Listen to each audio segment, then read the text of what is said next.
You're listening to Autumn on the Air, the weekly podcast that brings you conversations about the impact of research commercialization and the people who make it happen. Join us for interviews with patent and licensing professionals, innovators, entrepreneurs, and tech transfer leaders on the issues and trends that matter most. Keep listening for an inside track on the people, IP policies, and politics changing our world. Welcome to Autumn on the Air. On today's episode, we'll be exploring the crucial intersection of policy advocacy and tech transfer, focusing on how tech transfer offices can collaborate with research and government relation departments to drive advocacy efforts that resonate in Washington. Joining us today is Kate Hudson, an accomplished legal professional with a wealth of experience in policy and federal relations. Kate currently serves as the Associate Vice President and Counsel for Policy and Federal Relations at the Association of American Universities. Her diverse portfolio covers areas such as intellectual property, technology transfer, open and public access, data privacy, and copyright issues. Kate's impressive background also includes serving in the U.S. federal government in senior attorney advisor roles in both the legislative and executive branches. Her legal expertise has contributed to crucial areas like legislative drafting, interagency governance, and federal financial management. Kate's dedication extends to various associations and initiatives aimed at promoting legal advocacy and volunteer work. I'm thrilled to have Kate Hudson with us today to shed light on the dynamic interplay between policy issues and tech transfer. Welcome, Kate. I'm so excited to have you here on the air. Happy to be here.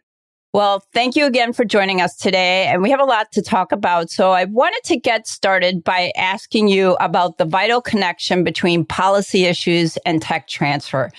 How do policy issues impact the world of tech transfer and innovation on university campuses? And how do you think these decisions shape the landscape for innovation-driven endeavors? This is such a great question, and I wish I was giving you good news in that it doesn't have a lot of impact, except that it does. Every single day here in Washington and with federal agencies on the Hill as well, and throughout the country, there's new government action. Every single day at the intersection of higher education, technology transfer, intellectual property, all of those research security, all of those aspects that have such a direct impact on tech transfer. It's happening all the time. It's like a cloud. There are always pieces being, moved around and changed. And, one agency wants to do things this way, or another agency is asking for comments and feedback on a prospective change that they're thinking about. Then there's all of the permutations of legislation and there's so much happening all the time with policies related to tech transfer, not just in the areas I named. There's also the entire area of tax and financial services, grants, and even things that are specific to different types of technology transfer. So things that we talk about in like the biomedical space, or if we're talking about in civil engineering space, like even inside of those niche areas, there are things happening every single day that have all different orders of magnitude of impact on technology transfer. I'm a patent attorney, and I know every day there's changes in patent law, not only here in the U.S., but globally. How do you keep up with all this that's going on and changing? It sounds like it's a tremendous job, just the upkeep. Well, that's why I have a full-time job. Exactly. Sometimes I wish there were two of me. How I stay on top of things is that, I read voraciously. I feel like information intake is such an enormous part of my job, and the ability to read and put things into context, analyze, synthesize multiple sources, but also see the context of that information. Who is saying this? Sure. What kind of angle do they have? What are their interests? What are their equities? Thinking about our own, coming up with our own policy stances. But all of that starts from a huge information intake overall for myself and for the other advocates here at AAU. Yeah, I would imagine it would have to. And, keeping on the theme of patents, universities are becoming more proactive in advocating for patent and innovation issues in Washington. How do you think tech transfer offices can collaborate with research and government relations departments to amplify their advocacy efforts? And more so, how can these collaborative initiatives yield more impactful outcomes? Right. There are actually a lot of really great things that tech transfer offices can do with their research colleagues, with their government relations colleagues on campus. But the primary thing that I hope that tech transfer personnel can think of is that with policy, you have to think long game. This is a marathon, not a sprint. Every time we have a new bill introduced, a lot of people outside of Washington, there's a lot of energy, a lot of sense of urgency around it. This bill may have to be introduced in 4 different Congresses before it makes way, right? And sometimes I think that's difficult for individuals outside of the Beltway to understand. So starting from it's a marathon, not a sprint mindset, you are looking to both make your work as visible as possible on your campus with the other parts of your campus and your campus leadership and your government relations professionals, as well as build those campus relationships and build those relationships with policymakers with the help of your FR staff. There are a lot of different ways that you can make connections with policymakers and build those relationships, like having a fly-in, which if you're not familiar with that term, it's where we bring people to the policymakers here in DC, whether they're a federal agency leader, whether they're a member of Congress, whether they're congressional staff members. Sometimes it's difficult to understand that a lot of the sausage and the decisions are not made particularly by the member of Congress. They only happen because the staff has the knowledge and is educated on the issues to be able to provide the advice to the member of Congress. So those relationships through fly-ins, through innovation days on the Hill, through seeking out alumni connections, both at the staff level and the member of Congress level. It's not just about where the member of Congress went to college. It's also about, where their legislative director went.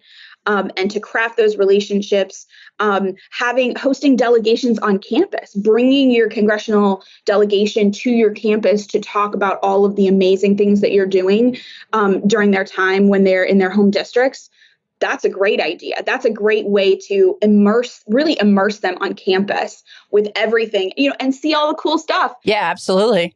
See the cool lasers. And it's a time to get outside of Washington. It's not just another meeting in a series of meetings on the Hill. It can be a real jolt to policymakers instead of just having, shaking hands after shaking hands after shaking hands in the same meeting room every day on the Hill. So those are some ideas that all of those ideas require collaboration with the research officers and with your government relations staff on your campus. And those kinds of collaborative efforts are really what helps people like me the most in making impact and getting the attention and educating policymakers and their staffs here in Washington. Well, thank you. That's some really great suggestions and really some great advice for our listeners to think about when they're looking to interact more on these patent and innovation issues with Washington. So thank you. And, it's interesting to me because the tech transfer landscape is just so broad. It often interacts with other aspects of university operations like federal science budgets and manufacturing initiatives. So do you have some suggestions about how tech transfer professionals can contribute to these broader goals through effective policy advocacy? Right. So often you can get really fixated on the outcome. Yeah, absolutely. On how many licenses how many deals you closed this year, right? How many metrics of the outcomes. When the biggest thing that equips me and others like me here in DC is it's the entire arc, right? It's not, higher education is as much workforce training as anything else. right? And so just because, when we talk about like, oh, it was a light year, we only had only a few deals closed, right? But how many individuals did your university or your program graduate into the workforce this year? How many of them worked on your projects and then can take that experience into their next job or into the next project, right? And into the next like level for themselves. So don't forget to talk about all the steps along the way. Workforce, the interconnectedness of our academic institutions with the economy and not just those pure metrics. What is really exceptionally impactful to talk about now is regional economic impact, especially outside of the traditional major urban centers.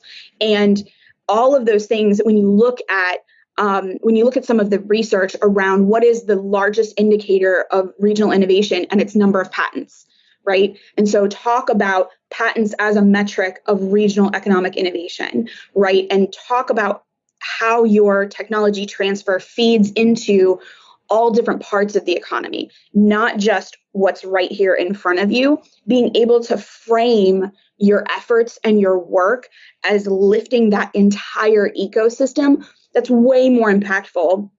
I mean, yes, the data is very useful. Knowing exactly how many dollars you made or are going to make over the life of a deal, that's great information to have. But we have to talk about this more holistically for it to really sink in how impactful technology transfer is to the American economy, to the workforce, to the academic enterprise. So startup and job creation, things like that.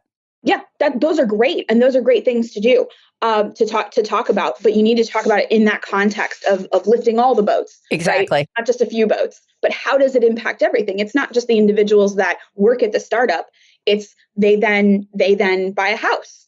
They then are able to, have 2 cars and a garage and a picket fence and a dog and a cat and kids. And, they're going to be paying into your tax system. Their children are going to go to school there. All of those kinds of more broad economic factors. Those are the things that are most impactful with policymakers.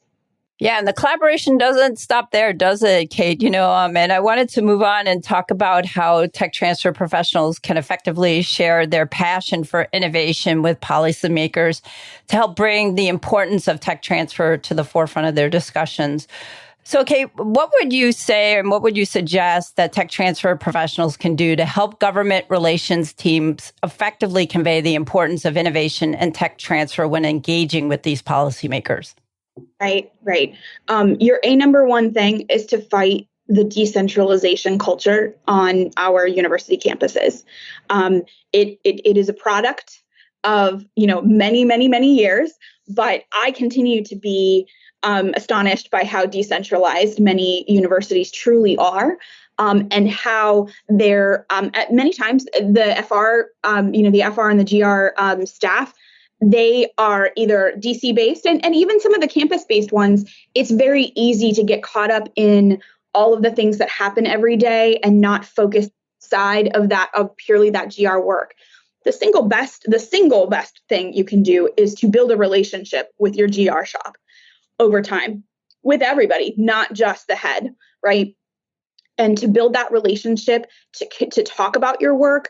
It equips them with so much, I don't want to say ammunition, but it equips them with so much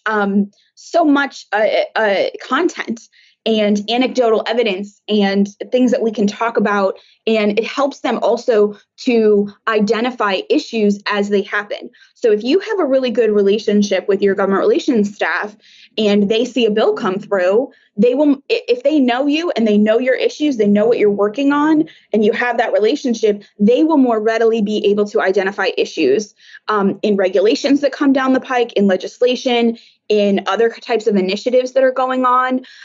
Understanding what a specific piece of policy, whether it's an executive order, a piece of legislation, or a proposed regulation, our FR colleagues, our GR colleagues have to understand how that's going to impact their campus. And if they don't know about your work and what you're doing, it's a zero-sum game. Their attention is finite. It will go to other issues just because they don't know what they don't know. And so if that is the single biggest thing, and to talk about and to talk about what areas of technology transfer your university is particularly emphasizing. Different universities have different priorities. They, depending upon, when you look at it over time, different universities focus on different areas of technology transfer. Not everyone does everything, right? And you can even see it regionally. I mean, like in the Northeast with biopharmaceuticals, like that is a huge emphasis in Northeastern schools. It's different in Texas. It's different in California, right? Talking to your government relations staff about what your university is particularly focused on or has made huge strides in and is known for, that's so great. That's a really, really helpful thing. And making yourself available. So building on that relationship. And then if GR people I love to take people with me to the Hill and say, you need to talk to this person because this is the person that is going to be impacted by whatever I'm there to talk about. Right. And so learning to tell your story and certainly your GR staff can talk to you about how to communicate your story, how to bring about that narrative. But the first thing is you have to fight that decentralization to make that kind of relationship. You can also get involved externally, right? You can also, like associations like Autumn and others, you can get involved as a technology transfer person, even in a specific area. If you are focused on AI, you can work externally with other thought leaders and other groups and associations in a particular area of focus, or it can be about your profession, like with Autumn. And working externally, you will learn a lot, and you can aid them in crafting their stances for policymakers as well. And working both internally and externally is a really great way to bring all of those issues to the forefront. Yeah, I think getting involved in organizations like Autumn and AAU and others is a really great way to help make an impact and engage with policymakers and people like yourself. So, Kate, given your role at AAU, I know you're deeply involved in guiding policy discussions related in tech transfer and research. When it comes to the current policy landscape in Washington that we're experiencing now, what are some of the pressing issues that are emerging that have a direct impact on the daily work and aspirations of tech transfer professionals? Right. So my work so often is guided specifically by the political context in the landscape that is emerging. We are at a very interesting time right now in the sense that the realization that our economic security is hugely related to our national security, particularly as it relates to China and Chinese-American relationships and trade and intellectual property issues. So at this moment right now, having the ability to know that political context and frame our efforts and demonstrate those efforts as a way of satisfying the now recognition that we need to reshore domestic manufacturing, that we need to make assurances that our supply chain is protected and not necessarily completely dependent on a foreign country. The context of those discussions, that realization right now, it's very, very helpful for technology transfer, in my opinion, because we can frame the authorizations and appropriations that the federal government is making for research dollars, but is also appropriations that are made to programs like the SBIR STTR program, other SBA, other Small Business Administration initiatives, things that are happening in tax with either tax cuts or changing the way that specific credits can be claimed. All of these pieces all add together for technology transfer professionals in the way we talk about our work, right? And so this is a time where I would say the vast majority of members of Congress and federal agencies, I'm not saying everybody's on the same page because they're not. Sure. No, when are they ever though, really? Right. But when we talk about this kind of this umbrella narrative of how do we preserve our domestic economic security? How do we preserve our national security? All of these pieces that used to be fun stuff, right? it all actually fits together. And it's that more people have realized that. And now it's a priority. Now they're like, yes, please teach me about how chip manufacturing was what I was going to say, the CHIPS Act. Yeah, fully funding the science part of the CHIPS and Science Bill, full implementation of chips. How are those? It's a much easier task now to draw that line for policymakers directly from economic and national security to your work. And so thinking about crafting your story and crafting your narrative in those terms in a way that grabs attention, it's a great time. A great time for that political context. Yeah, absolutely. So that's definitely something that is having an impact. Talking about innovation, talking about intellectual property. It's a hot time for IP law on the Hill right now. This last Congress and this Congress have been very hot. Yeah, there's been a lot of activity. Tom Tillis is back at it again, trying to fix subject matter eligibility in Section 101. So yeah, there's a lot going on. And you had a big shift too with Senator Leahy's retirement as well.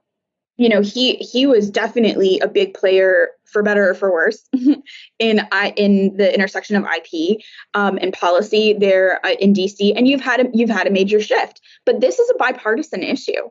Like, this is not when I go in and advocate on different things. It's across the board. It's not like I'm avoiding really anybody.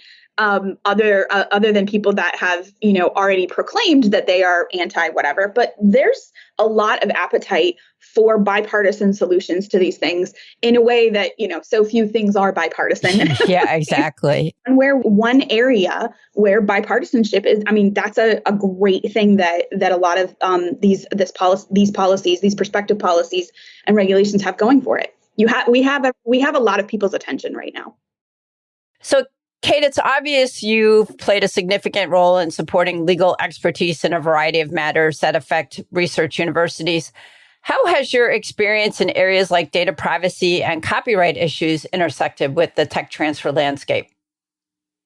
Right. That's a great question. I am a generalist by trade. I joke with friends that, I've done everything from, speeding tickets and jaywalking citations all the way up to writing an executive order, right? So having a broad generalist experience like that really helps me see the larger landscape of legal issues.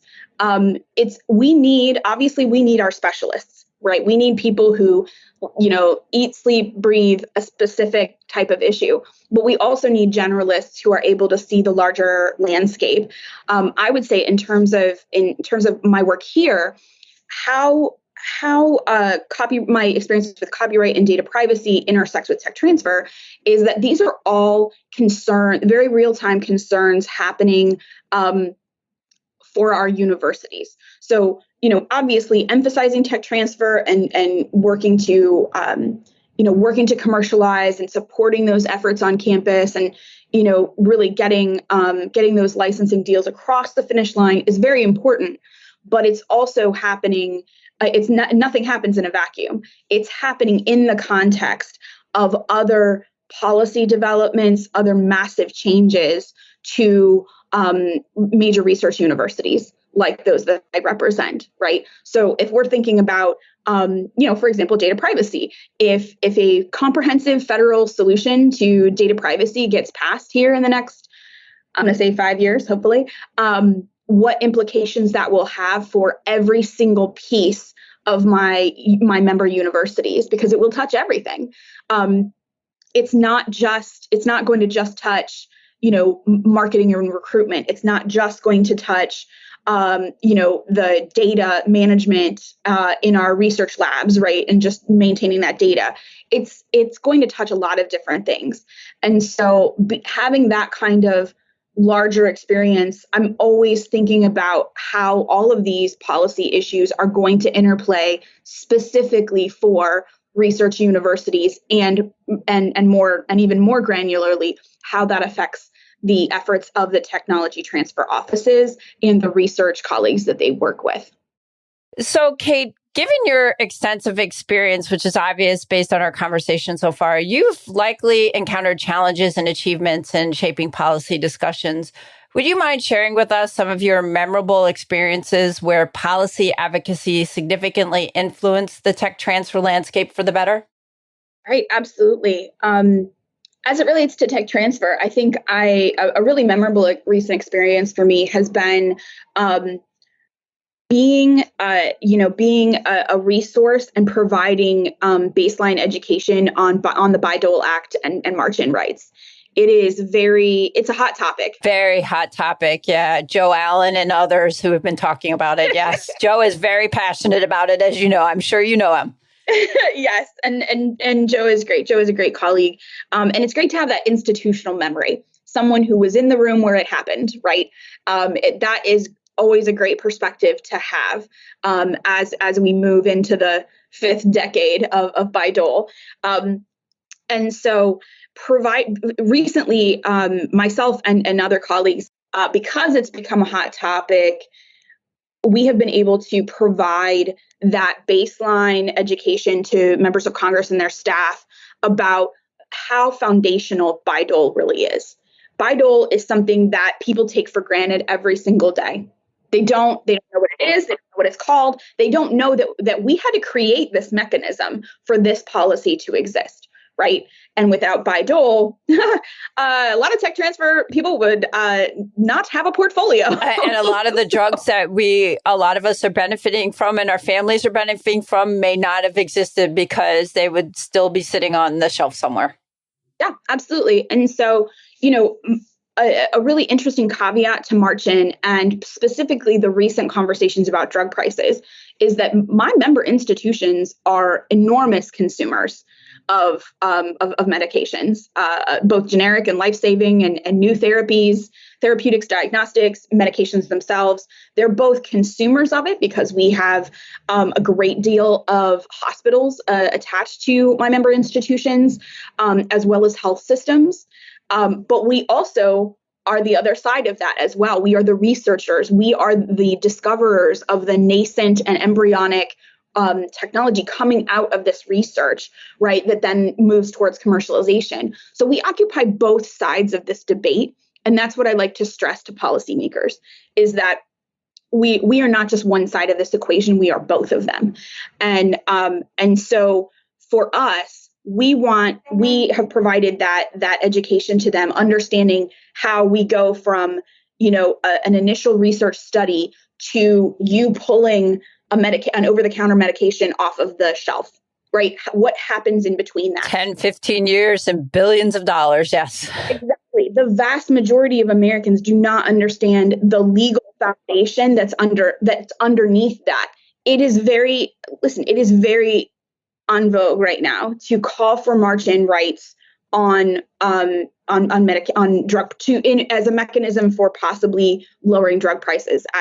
We can talk more about that later, but it's not going to get them what they want. But most people do not understand that ecosystem and what drives it. And so for me, most recently, being able to do that, to provide that education, that information to individuals who are being asked to support either a full repeal of Bayh-Dole or to support more petitions for march-in rights, or to eliminate the need for a petition for march-in rights, to combat all of those so-called creative solutions by providing that information. I'm particularly proud of that, equipping them with information that they need to make an informed decision so that they don't vote for something and then say, well, but I had no idea that's how it worked, right? We want everyone, regardless of party affiliation, we want our members of Congress to be able to make educated and informed choices about the policies that impact America.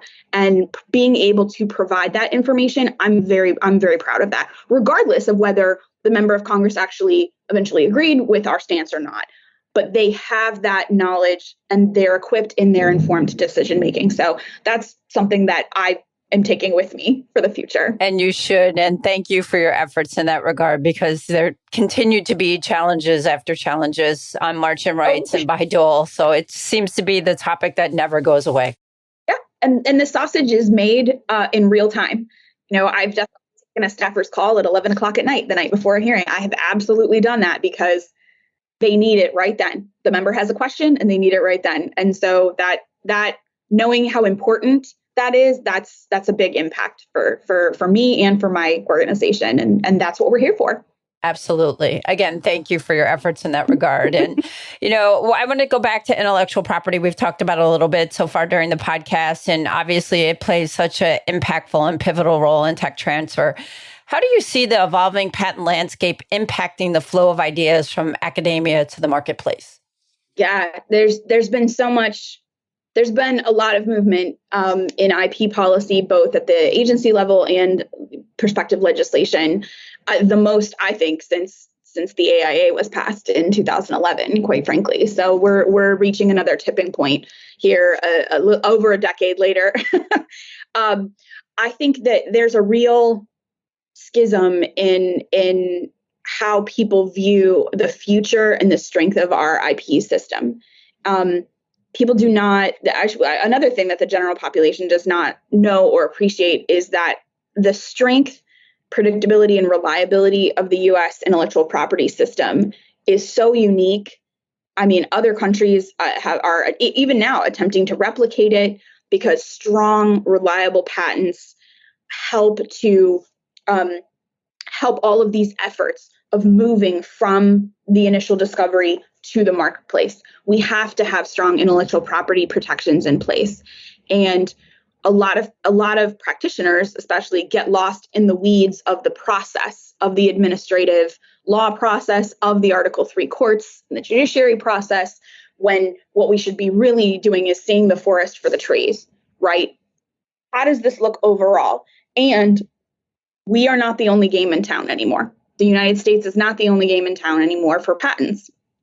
We can see that China is ascendant in replicating, to be honest, replicating our system and strengthening it.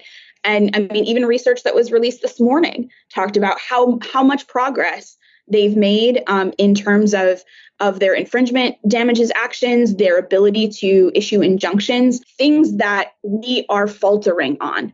And so I'm worried. I mean, I am legitimately worried. I mean, that's why I'm up on the Hill all the time, is that if we don't make the right decision here, it's going to be bad. It's going to be very detrimental. And this is such a delicate ecosystem. And when you start playing with little levers left and right, because you're only looking at that lever, in a vacuum, you're not going to understand how large the first, second, and third order magnitude effects are going to be. And so that's a lot of my job, is talking about, I know this is a patent litigation bill. I know that this doesn't seem like it affects universities at first blush, but it does. And here's how. And here's how this will impact the future risk calculations of venture capitalists. This is how universities who, even if they are very well resourced elite universities, have to make decisions about whether they're going to sue someone for infringement, whether it's better to just let it go, or whether do we really have to pursue this and devote the millions of dollars necessary to litigate this claim. And I'm a former litigator myself, and I love litigation, but it is expensive. It is a drain on time, talent, and treasure for everyone involved. And so what is seemingly just a litigation bill has huge, huge implications. I'm legitimately worried that we are going to go down the wrong path and continue the trend that is already opening. The jaws are already opening. It's whether we fall into them or not. And I'm actually very worried. And I'm not a patent practitioner. I'm a generalist, and I'm very worried for this area. I'm a patent practitioner, and I do a lot of work in diagnostics. And so I have been very worried since the Supreme Court decisions involving subject matter eligibility. And to be honest, some of the other decisions that we're seeing, we've had Amgen versus Sanofi with respect to, at first instance, written description, now enablement.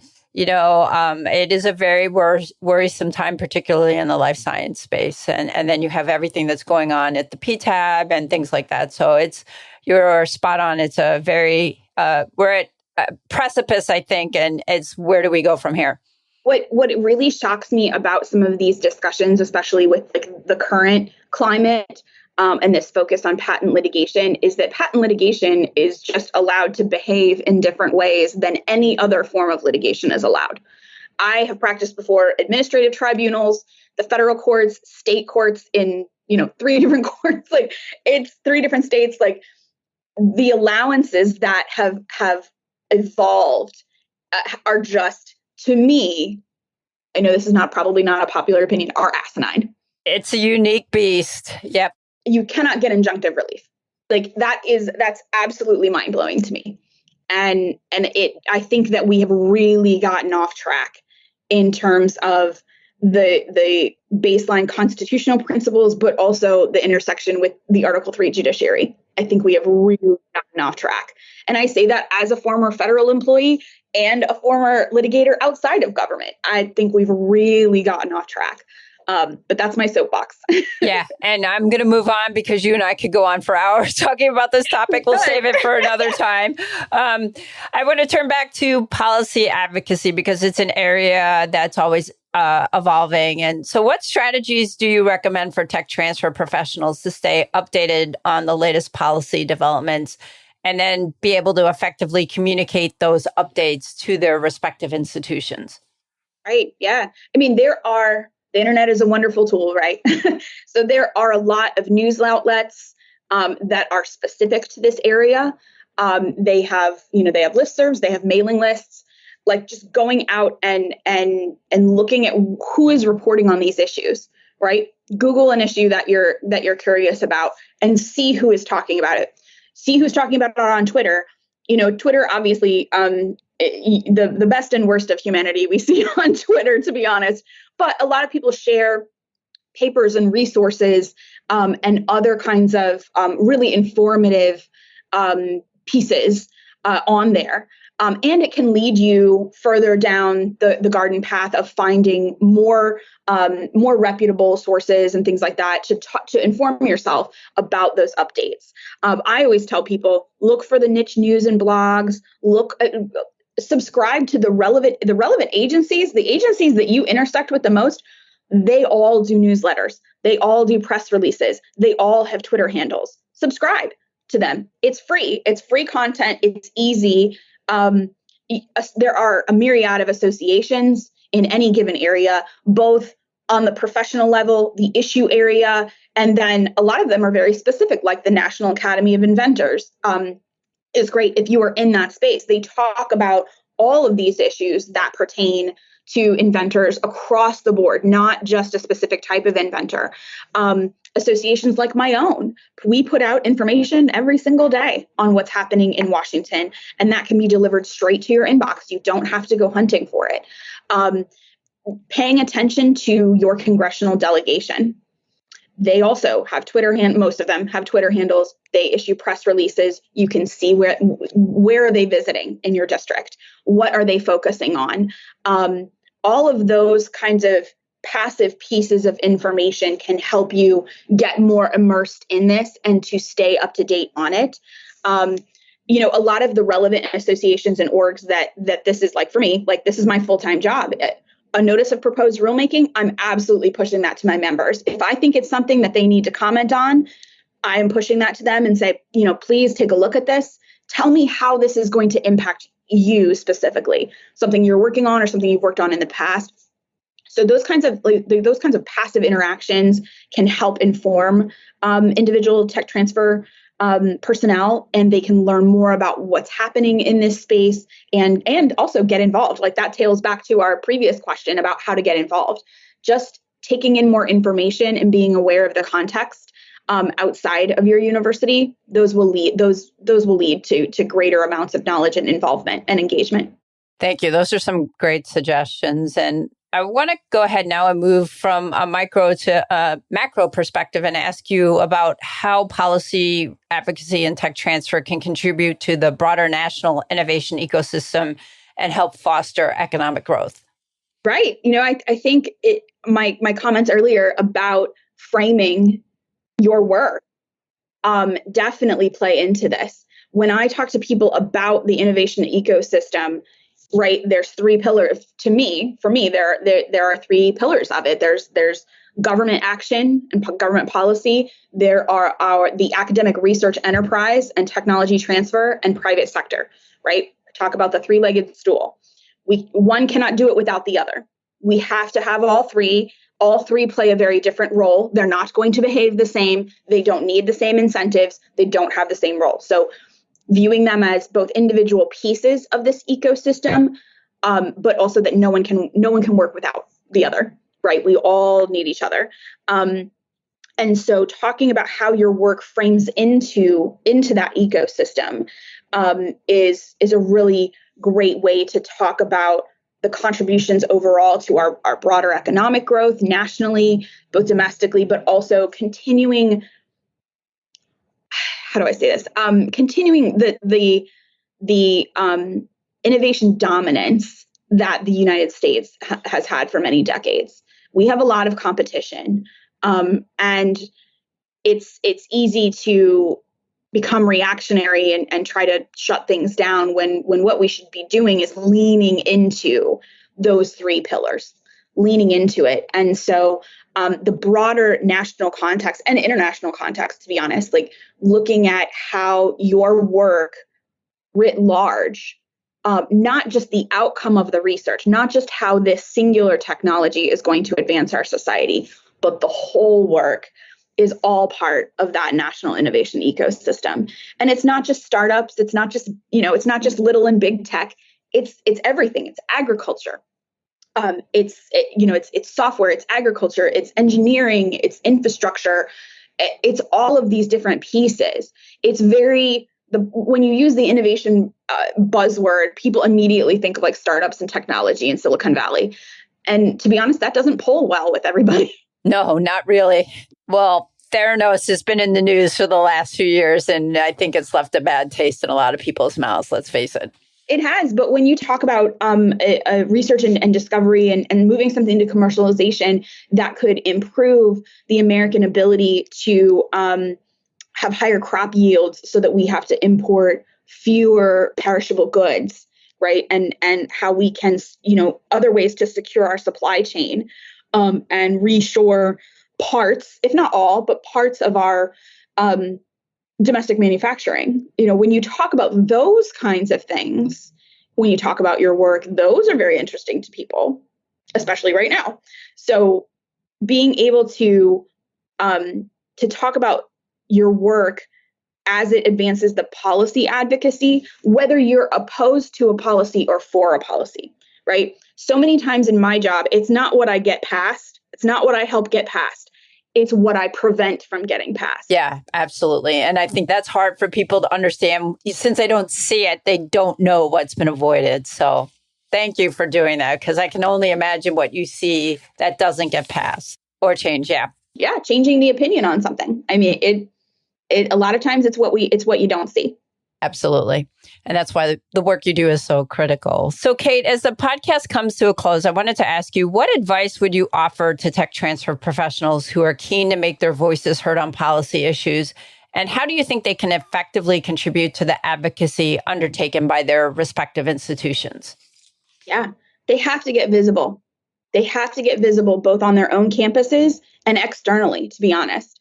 There are quite a few tech transfer professionals that maybe they're at a member institution, but I heard about them and read about them because of something on LinkedIn or Twitter.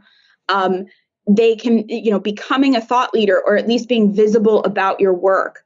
Hey, we secured this massive deal. Or you see an article and you say, I disagree with the author on this, and here's how it will affect me and my campuses. It doesn't have to be PR, quote unquote. Like, it doesn't have to be rah PR.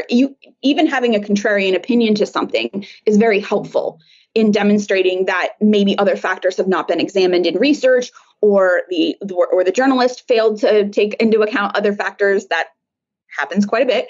But getting visible, crafting those relationships, not only like crafting those relationships across your educational enterprise, across your academic enterprise, I should say. The relationships with your GR staff, the relationships with your research officers, and those relationships externally, right? Your corporate partners, right? If there's a bill or a regulation that is going to affect your ability to work in tech transfer, your private sector partners should know about it. And your private sector partners also have people here in DC. And so if you can bring to bear the leverage and influence of both your campus and your private sector partners, that can be very persuasive. Very persuasive. So who are your friends and allies that can help take up a cause when you need them to, when you're alone on something? Because in the end, if you're affected by it, eventually they will be affected by it. And typically that's easy for them to see. Not every time, but most of the time, it's very easy for them to see how an effect to you is going to be an effect to them eventually, and they may help weigh in.